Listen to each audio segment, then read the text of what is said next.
नमस्कार सभी का स्वागत है प्रवचन डिजिटल पर। अभी हम लोग लाइव जुड़े हैं और बेरोजगार संघ के अध्यक्ष बॉबी पंवार हमारे साथ हैं।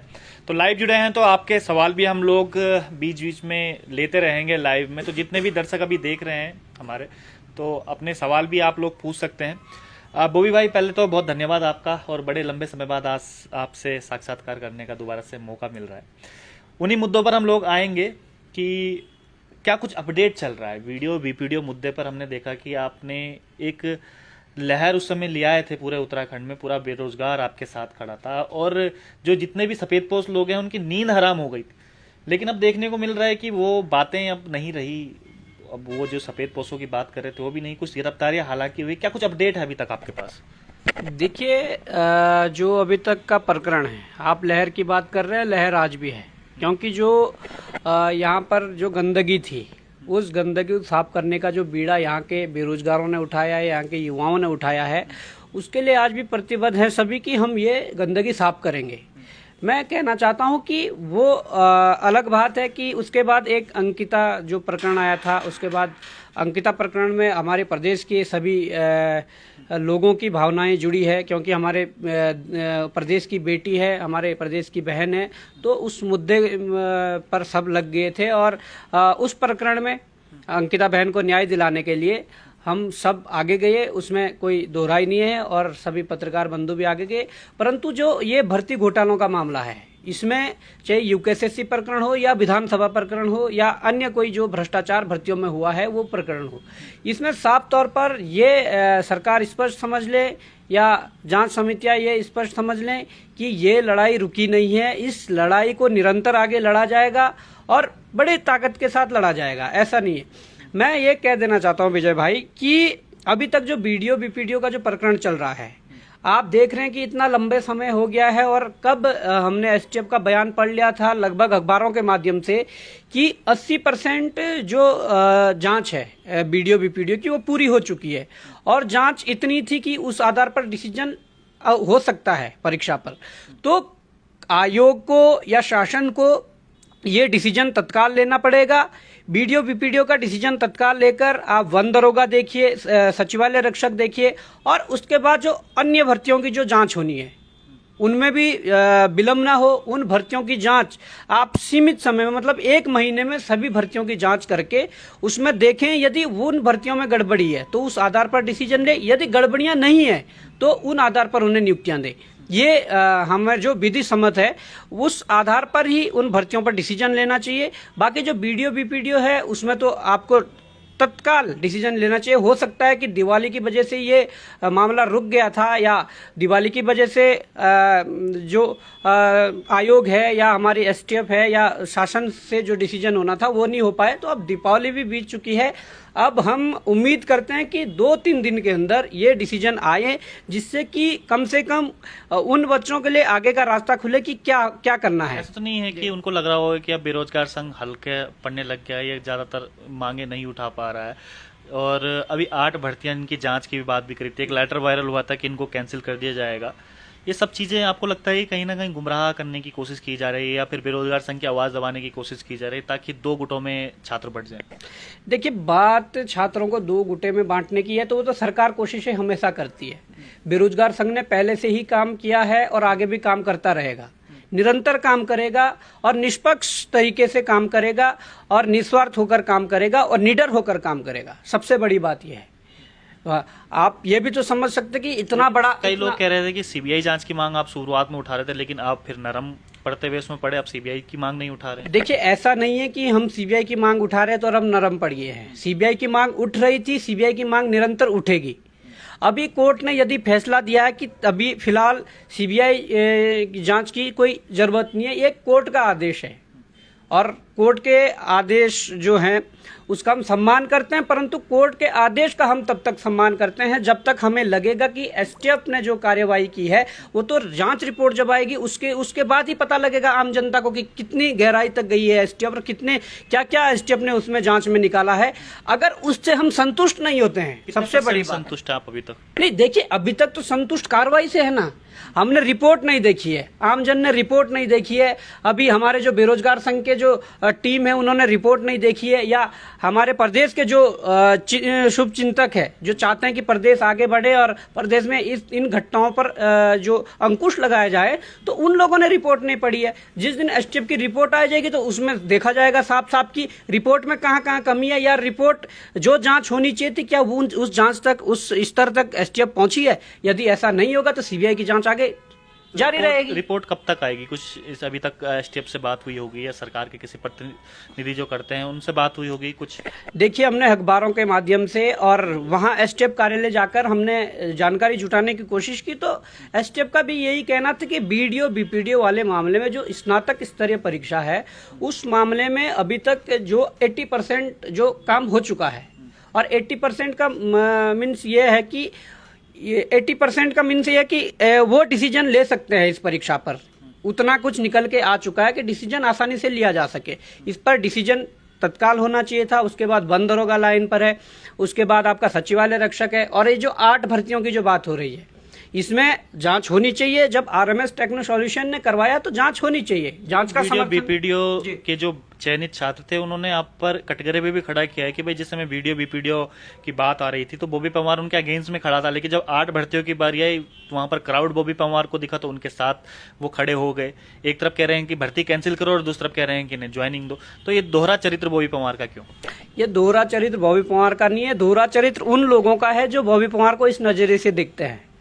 हम वीडियो बीपीडीओ का प्रकरण उठाकर देखें तो हमने शुरुआती में हमने सिर्फ भर्ती की जांच के लिए कहा था। उनके साथ खड़े नहीं थे आप लोग। इल्जाम लगते रहेंगे और इल्जाम आगे भी रखते रहेंगे। साथ खड़े नहीं थे, ये उन्होंने बोला। हम उनके साथ खड़े थे, ऐसा नहीं है कि खड़े नहीं थे। आप बात को सुन लीजिए गौर से एक बार कि हमने जब शुरुआत करी तो हमने शुरुआत जब हमारे पास कुछ तथ्य थे, जब कुछ साक्ष्य थे, तो हमने उसके आधार पर हमने जांच की मांग की, और हमारी जांच की मांग गलत नहीं थी। आज पूरा प्रदेश जानता है कि अगर वो हम जांच की मांग ना करते या बीच में हो सकता कि कोई आपका नेतृत्व ऐसा आदमी कर रहा होता जो मैनेज हो जाता, तो मैनेज होने के लिए तो बहुत सारे ऑप्शन थे और बहुत सारे लुभावने ऑफर भी आपको आ सकते थे या आए होंगे। तो आपका नेतृत्व अगर ऐसा व्यक्ति कर रहा होता जो बीच में मैनेज होता तो ये चीजें आती नहीं, ये चीजें खुलती नहीं, और ये पता नहीं कितने लंबे समय तक चलती रहती। मैं तो ये कहना चाहता हूं कि जब शुरुआत में वीडियो प्रकरण आया तो हमने लगातार जांच की मांग की, और जांच की मांग की तो हमने जब वो साक्ष्य या स्क्रीनशॉट हमने जब दिए तो हम पे तो तब भी आरोप लगे, हम पे तब भी आयोग के द्वारा आरोप लगे कि आयोग ने कहा कि फर्जी है। उन चयनित अभ्यर्थियों के द्वारा आरोप लगे कि आपने कहा कि फर्जी है, और चयनित अभ्यर्थी मुझे अलग अलग तरीके से बनाकर भेज रहे हैं कि हम भी बना सकते हैं। मैंने कहा देखो तुम बना सकते हो, पर जो ओरिजिनल है वो ओरिजिनल है। बॉबी पवार एक है, अब तुम हम शक्ल का ही बना दो, होता है पिक्चरों में आपने देखा होगा, तो उनमें वो बात तो नहीं है जो ओरिजिनल बॉबी पवार में है। तो ये प्रकरण चला, और जब ये प्रकरण आगे बढ़ा और फॉरेंसिक रिपोर्ट आई तो उसमें जब पाया गया कि वास्तव में स्क्रीनशॉट सही थे, वास्तव में पेपर बाहर था, उसके बाद जब खुलासे हुए तो उसके बाद आप देख सकते हैं कि खुलासे में ये पाया गया कि पेपर लीक हुआ है। अब नकल और लीक अलग अलग मामले हैं। अगर बात नकल की होती, नकल में अगर चिन्हित कर पाते कि कितने लोगों ने की है, तो ये आपका पर्सनल राय क्या है? क्योंकि उसी कंपनी ने वो पेपर करवाए हैं जिनकी अभी सरकार ने कही कि 8 जो भर्तियां इसी कंपनी ने करवाई हैं। हालांकि वो जांच का विषय है, जो जांच अभी तक चल रही है, लेकिन पर्सनल राय आपकी क्या है इसमें कि ज्वाइनिंग की वो बात कर रहे हैं लगातार। आपने देखा होगा, आप खुद थे जिस समय उन्होंने मुख्यमंत्री आवास कूच किया था कि उनको ज्वाइनिंग दो। क्या इस फेवर में है कि ज्वाइनिंग मिलनी चाहिए उनको? नहीं, देखिए यहाँ पर प्रकरण ये है कि जब ये बातें सामने निकल कर आई कि आरएमएस टेक्नो सॉल्यूशन ने ये पेपर करवाया है, तो सीधी सी बात है कि जो विधि सम्मत होगा। हम तो ये कहना चाहेंगे कि अगर आरएमएस ने करवाए तो जांच होना जरूरी है, बहुत जरूरी है। ये प्रदेश हित में है, ये छात्र हित में, ये भ्रष्टाचार को लगाम लगाने के लिए जांच होना जरूरी है। अगर जांच में कुछ गड़बड़ियां पाई जाती है, गड़बड़ियां किस स्तर की है, मामला पेपर लीक का है या नकल का है, वो देखना होगा। उस आधार पर डिसीजन लेने में सक्षम है आयोग। नहीं, 4 के रिजल्ट जारी कर चुकी है अभी तक। मैं समझता हूँ 4 के रिजल्ट जारी है। अगर कुछ नहीं पाया जाता है, अगर कुछ नहीं पाया जाता है तो उनका तत्काल उनको नियुक्ति दी जाए। उसके बाद जांच के बाद, जांच से पहले नियुक्ति नहीं दी जानी चाहिए। जांच के पहले अब फिर वही कंडीशन आ जाएगी कि धर्म संकट में फंस गए यहाँ पर बॉबी पवार। बॉबी पवार धर्म संकट में नहीं है। हमारा तो सीधे ये है कि भाई हम तो ये कह रहे हैं कि हमारे मित्र हैं उसमें बहुत सारे, वो कह रहे हैं कि भाई ऐसा ऐसा है, तो हम तो उन्हें भी ये कह रहे हैं कि भाई जांच का समर्थन करो और 1 महीने में इतना प्रेशर बनाओ कि 1 महीने में स्पष्ट कर दे आयोग या जांच समिति कि इसमें गड़बड़ी है या नहीं है, और अगर गड़बड़ी नहीं है तो वास्तव में उन छात्रों को नियुक्ति मिलनी चाहिए। पर जिसमें गड़बड़ी साबित हो चुकी है, वो चाहे बीडीओ बीपीडीओ भर्ती हो, वन दरोगा भर्ती हो, सचिवालय रक्षक हो, या जो भी भर्ती में गड़बड़ी साबित हो चुकी है, तो उसमें तो देखिए वो तो सीधे ये है कि उसमें ज्वाइनिंग हो नहीं सकती। लेकिन इसमें तो वे कह रहे हैं कि पहले ज्वाइनिंग दो, आप चाहे हम पे लिखवा के ले लो कि भाई अगर इसमें कुछ गड़बड़ी होती है तो उसके बाद हम लोगों को चाहे निकाल के बाहर कर देना, या जो भी कार्रवाई होती है विधि संवत वो कर देना। उनकी मांग तो ये है। लेकिन नहीं, देखिए, मांग तो बीडीओ बीपीडीओ के चयनित अभ्यर्थियों की भी ये थी कि उन्हें लिखवा। नाराज भी हो जाएंगे आपसे इस बात से? मुझे फर्क नहीं पड़ता कि नाराज या खुशी। देखिए, हम तो वो बात करेंगे जो जायज है, सीधी सी बात है। मुझे शौक नहीं थी कि कई लोगों को मैं दुश्मन बनाऊं अपने, परंतु जो गलत है वो गलत है, जो सही है सही है। हम तो यही कह रहे हैं कि जांच होनी चाहिए। जांच में अगर कुछ नहीं पाया जाता है तो नियुक्ति दें, हमें कोई ऐतराज नहीं है। अगर जांच में कुछ नहीं पाया जाता और उसके बाद नियुक्ति नहीं देते तो बॉबी पवार सबसे आगे खड़ा मिलेगा उस आंदोलन के लिए, उस लड़ाई के लिए कि हमारे इन लोगों को नियुक्ति दें। परंतु एक बार जांच होनी चाहिए। और मैं वही कह रहा था कि बीडीओ बीपीडीओ के भी कुछ लोग पहले कह रहे थे कि हमें वो एफिडेविट लिखवा कर या इस तरीके से उनके ज्वाइनिंग। आप पे सवाल खड़े कर रहे हैं। सुनिए, आपने उसमें देखा होगा कि कई ऐसे छात्र थे जो पहले सबसे आगे आकर लीड कर रहे थे कि ज्वाइनिंग दो, हमने मेहनत से हुआ, और बाद में वही उन्हीं में से कई छात्र चिन्हित हुए हैं एसटीएफ के द्वारा, और उन्हें सिद्ध किया है कि इन्होंने नकल करी है। तो आप कैसे वो कर पाओगे? तो ज्वाइनिंग दो तो ये भी कह रहे हैं जितने 8 जांच की जो जिनके लिए आप खड़े हो रखे थे मुख्यमंत्री आवास कूच पे, वो भी कह रहे हैं कि ज्वाइनिंग दो। नहीं, देखिए, यहाँ पर मैं उनसे यही बात की है, उस समझाने की कोशिश करी आपने उस समय कि भाई पहले जांच तो होने दो, उसके बाद ज्वाइनिंग मिल जाएगी आप लोगों को। बिल्कुल, हमने समझाने की कोशिश की है। जिस दिन मुख्यमंत्री आवास कूच था, मैं तो 228 पदों को जो लेकर जो एक मुख्यमंत्री आवास कूच था, उनकी जो पद हटाए गए थे, उस संबंध में मैं उनके साथ गया था।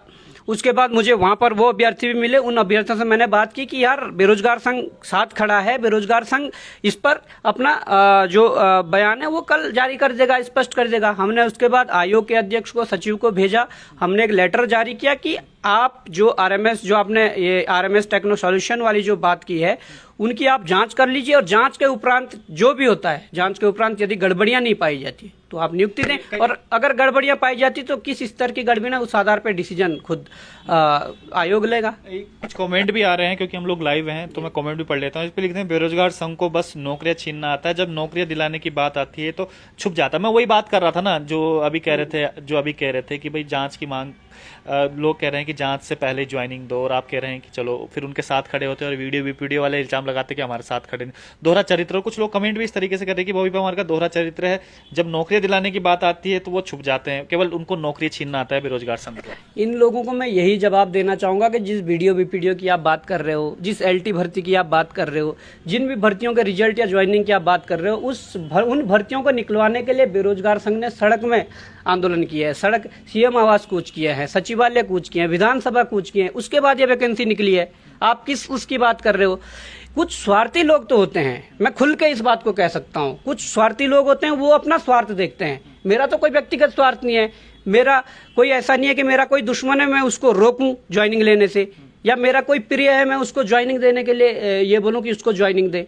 तो ऐसा तो हमारे साथ कुछ नहीं है। परंतु हम जब प्रदेश हित की बात करते हैं तो उसमें सही क्या है, गलत क्या है, वो सब संतुलित होकर देखना पड़ता है, और संतुलन बनाकर चलना पड़ता है। और हम उसी में ये कह रहे हैं कि भाई, अगर आरएमएस ने करवाई है, आरएमएस आज कटघरे में खड़ी है, आरएमएस का मालिक अंदर है, आरएमएस के कर्मचारी अंदर है, आयोग के कर्मचारी जेल के अंदर है, तो जांच बनती है।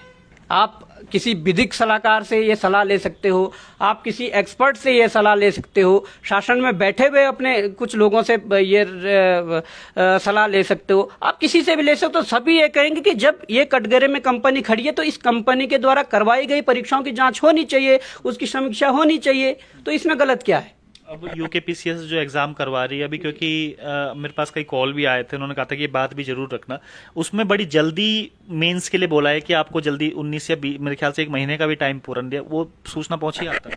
बिल्कुल सूचना पहुंची है, और हम उस पर निरंतर अपनी निगाहें जमाए हुए हैं। हम निरंतर संवाद कर रहे हैं उन छात्रों से जिन छात्रों का जो एक क्वेश्चन जो पहले आयोग ने गलत दिया था उनके एक्सपर्ट द्वारा और अब उसे सही दिया गया है, उन्होंने अभी 19 तारीख के आसपास वो फॉर्म फिलअप किया और 12 नवंबर से आप मेंस करवाने जा रहे हैं। तो आप ये मान के चलिए 10 और 10-20 उन्हें 1 महीना भी पूरा नहीं मिल रहा है और आप चाह रहे हैं कि वो मुख्य परीक्षा में आकर उन अभ्यर्थियों के साथ प्रतिभाग करें या उन अभ्यर्थियों के साथ दौड़ लगाएं जो पहले से ही मुख्य परीक्षा की प्रिपरेशन कर रहा है। तो ये आयोग का गलत रवैया है, इनको थोड़ा समय देना चाहिए। और तब एक बात मैं और कहना चाहूंगा कि जब लोक सेवा आयोग ने 30% के चक्कर में जेई के साथ ए का रिजल्ट निकलना था, ए का रिजल्ट रोक दिया, एफआरओ का पेपर होना था वो रोक दिया, और भी जो अन्य पेपर होने थे वो लोक सेवा आयोग ने ये कहकर रोक लगाई है कि अभी 30% का मामला है वो सुलझा नहीं है। और अगर 30% का मामला सुलझा नहीं है तो आप पीसीएस कैसे करवा रहे हो, ये बड़ा प्रश्न है। और इसको लेकर 30% का जो मसला है ये पूरे प्रदेश भर का मुद्दा है, ये उस आदि आबादी का मुद्दा है जिस आदि आबादी ने सरकार चुनी है। वो हमारे मातृशक्ति का मुद्दा है, हमारे बहनों का मुद्दा है कि 30% आरक्षण। आप देख सकते हैं कि उत्तराखंड एक ऐसा प्रदेश है जो छीन कर लिया गया, जो लड़कर लिया गया, जो बलिदान हमारे शहादतें जो हुई है हमारे आंदोलनकारियों की, उसके बाद हमें ये राज्य मिला है। इसमें क्या करना वाले हैं अब आगे, क्या इसके लिए आंदोलन करेंगे? बिल्कुल सड़कों पर आना पड़ेगा। लेकिन इसमें परेशानी ये हो जाएगी कि जो बच्चे जिनको 20 दिन का समय दिया गया है उनके लिए होगा कि अगर सरकार नहीं मानी तो हो सकता है कि भाई आंदोलन में जब वो आएंगे तो या तो आंदोलन करेंगे या फिर अपनी परीक्षा की तैयारी करेंगे। ये भी उनके लिए बड़ा धर्म संकट हो जाएगा। देखिए, उनके लिए बड़ा धर्म संकट है। क्यों? वो 30% आरक्षण वाली जो हमारी मातृशक्ति है उनके लिए क्या उनके लिए धर्म संकट नहीं है, उनके लिए भी धर्म संकट है। क्योंकि एक बार ये रूल लागू हो गया तो मुझे लगता है कि ये आगे चलता रहेगा। और आप देख सकते हैं कि सचिवालय में आप अधिकारी, जो महिला अधिकारी है, उनका परसेंटेज आप उठाकर देख लीजिए कितना है, कोई भी नहीं है। और वो अगर 30% रिजर्वेशन महिलाओं का खत्म हो जाए तो मुझे नहीं लगता कि हमारी महिलाएं इस प्रकार से हमारे सरकारी विभागों में जाकर अधिकारी बन सके। तो कहीं ना कहीं सरकार को ध्यान देना चाहिए। सरकार बिल्कुल भी मतलब गैर जिम्मेदार ना हरकत कर रही है। अभी ये 30% का मुद्दा ये 3 महीने पहले आ गया था और सरकार को हमने कई बार जाकर बोला है। हम खुद मुख्यमंत्री महोदय से मिले, उनसे कहा, तो सरकार को तो स्टैंड लेना चाहिए। और लेना भी क्यों नहीं चाहिए स्टैंड, आप ये बता दीजिए। इस बेस पे हम स्टैंड नहीं ले रहे। तो ये क्या लगता है, मतलब जो क्योंकि पहले यूके SSS इस पूरे एग्जाम को करवाता था और अब यूके PCS को ये दिया गया है जिम्मे, तो आपको किस नज़रिए से देखते हैं कि भाई क्योंकि दोनों का रेगुलरिटी अलग है एग्जाम करवाने की, वो समूह गा के एग्जाम करवाते हैं, वो उससे बड़े एग्जाम करवाते हैं, तो क्या वो चीज़ वो दे पाएंगे यूके PCS जो यूके SSS दे रही थी, या मतलब किस तरीके का फैसला लगता है आपको सरकार का? नहीं, देखिए, यूके PSC को जरूर दिए हैं, शायद उन्हें लगा होगा कि यहाँ से डिले हो जाएगा। और अब यहाँ भी अध्यक्ष चुने गए हैं, सचिव चुने गए हैं, उसके बाद आयोग को खड़ा करने की बात है। आयोग को वो सेवा प्रदाता कंपनियां मिल जाएं जिसके माध्यम से वो ये आगामी जो प्रक्रिया वो आगे बढ़ा सकें। तो मुझे लगता है कि हमने तो सजेस्ट किया था सरकार को भी, आयोग को भी, कि आयोग के अंदर यह पेपर छपें और एक विशेष समिति के निगरानी में, जैसे विजिलेंस या इस तरह की कोई विशेष समिति है, उनके निगरानी में ये सारा काम हो। वहां से पेपर छपने से लेकर सारा काम आयोग के अंदर हो। और अगर ऐसी घटनाएं होती है तो सारी जिम्मेदारी आयोग की है। अब इधर से अगर BDO पे डिसीजन ले लेते हैं, उसके बाद वन दरोगा पे डिसीजन ले लेते हैं, या जो और भी एग्जाम है जिनमें गड़बड़ियां हुई है उन पे डिसीजन आ जाते हैं, तो ये उत्तराखंड अधीनस्थ सेवा चयन आयोग को दे देनी चाहिए। उधर लोक सेवा आयोग तो भर्ती करवा ही रहा है, इधर से भी भर्तियां होनी चाहिए। अब लोक सेवा आयोग में ये हो सकता है कि वहां पर सिलेबस का जो मैटर है वो सेम सिलेबस है जो यूके SSC का था, परंतु वहां क्वेश्चन डिफिकल्ट हो सकते हैं, क्वेश्चन की गहराई ज्यादा हो सकती है कि किसी टॉपिक से आप क्वेश्चन बनाओगे तो हो सकता है कि यूके SSC ऊपर से क्वेश्चन उठाता हो, बनाता हो, परंतु लोक सेवा आयोग मुझे उम्मीद है कि वो डीपली जाकर ही क्वेश्चन पूछेंगे, तो थोड़ा बहुत ये अंतर हो सकता है। बाकी जो पटवारी का जो मुद्दा चल रहा था, पटवारी में जैसे जिलेवार किया है तो उसका बड़ा विरोध हो रहा है और होना भी चाहिए कि आपने जिलेवार तो बांट दिया है। जिलेवार का मुझे ये समझ नहीं आ रहा, यदि तो उत्तरकाशी में अदर सीटें हैं, अगर उत्तरकाशी का बच्चा वहां भरता या जनसंख्या के आधार पर सीटें डिवाइड होती तो एक बात हम मान सकते थे। जब हरिद्वार का बच्चा उत्तरकाशी भर ले, पिथौरागढ़ भर ले, तो जिले वाइज का मतलब नहीं है। आप स्टेट लेवल पे एक मेरिट बनाइए और उस मेरिट के आधार पर आप योग्य उम्मीदवारों को लीजिए और आप पटवारी बनाइए। इरिगेशन से भी बहुत सारे कमेंट आ रहे हैं, उसमें कह रहे हैं 228 की पोस्ट जो है वो जल्दी से जल्दी वो सरकार उनका उसमें मतलब सरकार जल्दी से 228 जो पद है वो उसको भरे। इसमें क्या कंफ्यूजन नजर आ रहा है आपको? सरकार आखिर ये 228 इरिगेशन पे फैसला क्यों नहीं ले पा रही? लगातार वो गांधी पार्क में बैठे हुए थे, पुलिस भी उठाकर ले गई। इसमें तो मुझे लगता नहीं कुछ बड़ा सरकार को स्टैंड्स में करना चाहिए। ये मतलब इतना बड़ा मुद्दा भी नहीं है जितना सरकार ने आज बना दिया है। 228 वो पद हैं जो पद सरकार ने खुद चुनाव से पहले दिए थे, और आज चुनाव के बाद यदि मुकर रही है सरकार तो युवा जरूर जवाब देगा। इस बात की तो गांठ बांध लें। अगर सरकार नहीं मानती है, मुख्यमंत्री आपके सिंचाई विभाग के मंत्री के पास भेजते हैं, सिंचाई विभाग के मंत्री सचिव के पास भेजते हैं, और इस तरीके से बेरोजगारों को घुमाया जा रहा है। और उन बेरोजगारों ने हार नहीं मानी है, उन बेरोजगारों ने अपना आंदोलन जारी रखा हुआ है। आज भी धरना स्थल पर बैठे हुए हैं, उन्होंने आमरण अनशन तक किए थे, उन्होंने सचिवालय विधानसभा मुख्यमंत्री आवास कूच किया है, और आप देख सकते हैं कि उन्होंने तरह तरह से सरकार को जगाने का काम किया, चाहे नुक्कड़ नाटक के माध्यम से हो या भीख मांगो कार्यक्रम के तहत हो, और अन्य जो भी कार्यक्रम है उन्होंने किए। क्यों नहीं रही है? क्या फर्क नहीं पड़ता है इन सब चीजों से सरकार को? मतलब मैं क्योंकि आप बेरोजगार संघ के अध्यक्ष हैं, आपकी सोच भी मैं जानना चाहता हूं कि सरकार क्या सोचती है, क्योंकि 228 पद ऐसा तो है नहीं कि मतलब नहीं कर देना, जेन्युइन मान उनकी भी है।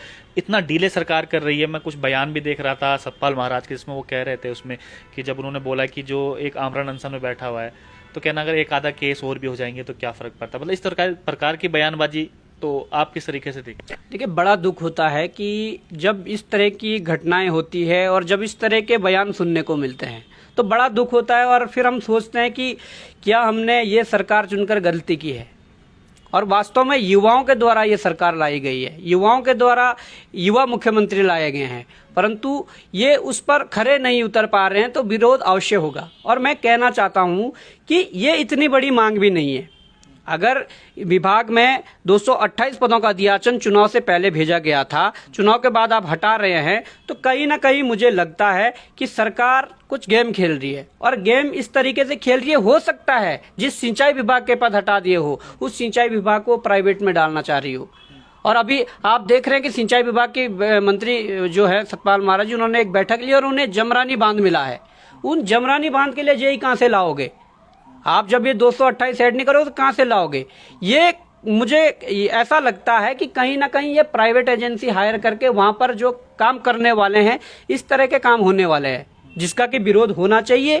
कि उत्तराखंड में सिंचाई विभाग एक बहुत बड़ा विभाग है, और इस पेपर में स्पेशल 360 नंबर का सिंचाई विभाग का ही पूरा सिलेबस था, और उनके ही सारे पद हटा दिए, तो बड़ा दुर्भाग्य है। एक सवाल और भी आ रहा है कि अब उसकी जो जितने भी नकलची हैं उनका नाम भी सार्वजनिक होना चाहिए। इस प्रकार की मांग भी बेरोजगार संघ को उठानी चाहिए। इस प्रकार की मांग भी कुछ रख रहे हैं इनके? बिल्कुल, हमने कहा है कि जब एसटीएफ की रिपोर्ट जारी हो तो जैसे एसआईटी ने फॉरेस्ट गार्ड के समय जो नाम दिए थे उस प्रकार से जो चिन्हित किए गए हुए हैं, जो नकलची हैं, चिन्हित किए गए हुए हैं, जो बच्चे हैं जिन्होंने गलत तरीके से परीक्षा पास की है, तो उनके नाम जरूर मुझे लगता है कि एसटीएफ रिपोर्ट में होंगे, और वो एसटीएफ रिपोर्ट आने के बाद ही पता चल पाएगा कि कौन कौन क्या क्या कैसे हैं।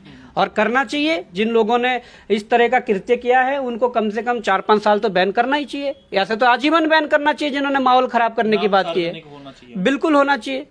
सरकार पे दबाव बनाएंगे फिर अगर नहीं हुआ तो? बिल्कुल दबाव बनाएंगे। ऐसे क्या पता लग जाएगा कि किसने करा था किसने नहीं करा था? ये तो सब उस श्रेणी में आ गए ना। बड़े मजेदार कमेंट भी आ रहे हैं। कोई राजधानी गैरसैंण नाम का पेज है, वो लिख रहे हैं कि वीडियो भर्ती धांधली तो रद्द नहीं हुई, फिर उसमें बेरोजगार संघ की चुप्पी, सादब इरिगेशन विभाग में 228 पदों का राग क्यों अलापना शुरू कर दिया? इनका कहने का मतलब है कि वीडियो अभी तक वो नहीं हुई, लेकिन आप कभी वहां चल जाते हो, कभी वहां चल जाते हो, और आप मुद्दे को कन्वर्ट कर रहे हो। आपकी इसमें चुप्पी साधी हुई है आप?